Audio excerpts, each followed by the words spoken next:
नमस्कार मंडळी, शुभ सकाळ. श्री स्वामी समर्थ. आज बाहेर पडल्यावर खूपच थंडी पडायला लागली, त्यामुळे मी म्हटलं आज उन्हामध्ये जाऊन बसाया. थोडाफार कव्हा ऊन चालू होता.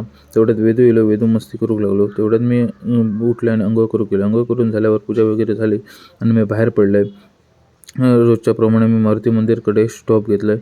मारुती मंदिरमध्ये पाया वगैरे पडला आहे आणि बसलं आहे आणि तिथून निघाले आणि डायरेक्ट हॉटेलवर गेले. हॉटेलवर पूजा वगैरे केलं आणि सामानाची लिस्ट घेऊन मी बाहेर पडला आहे.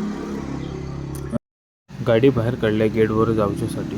जाता जाता सामानाची लिस्ट आठवत होते, काय काय रावलं काय काय नाही. तर गेटवर पोचले आणि पहिल्यांदाच विशालाकडे गेले, विशाल व्हेजिटेबलकडे.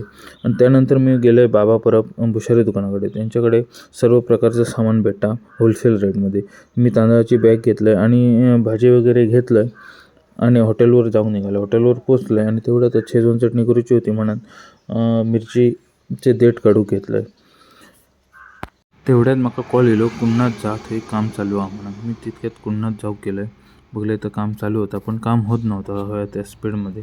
म्हणून मी तिथून गाडी बाहेर काढली आणि ग्रास कटर अडकले. ग्रास कटर घेऊन गेलं आहे. तर ग्रास कटरान साफ करून घेतलं आहे. इकडे तिकडे बघलं आहे ग्रास कटर मारूक त्यांका जमता काय नाही. तो थोडं वेळ बघलं आहे पण त्यांका जमा नव्हतं. मग मीच म्हटलं मीच चालवते. मी थोडं वेळ ग्रास कटर चालवलं आहे, थोडं साफ केलं आहे. 6 वाजता चालवून झाला. तेवढ्यात मशीन ग्रास कटर चालू झालं नव्हतं. तेवढ्यात आदित्य लोक बोलायला, पण तो 0 मिनटं दिलो आणि ग्रास कटर चालू करून दिला. आणि मग मी थोडं वेळ मारले आणि डायरेक्ट घरात गेले, हातपाय धुले आणि डायरेक्ट हॉटेलवर गेले. हॉटेलवर ऑर्डर चालू होती. राईस बघूनच तुमका समज असतं क्वालिटी आणि क्वांटिटी काय आहे. ती सिंदूर हॉटेलची ओळखच आहे क्वालिटीची, त्यामुळे तुम्ही नक्की व्हिजिट करा सिंदूर हॉटेलला. आणि जशी जशी रात्र जात राहिली तशी थंडी वाढत राहिली, म्हणून आम्ही शेकोटी घातली. शेकोटी वगैरे घेतली आणि टायमिंग झालं क्लोज करूचे.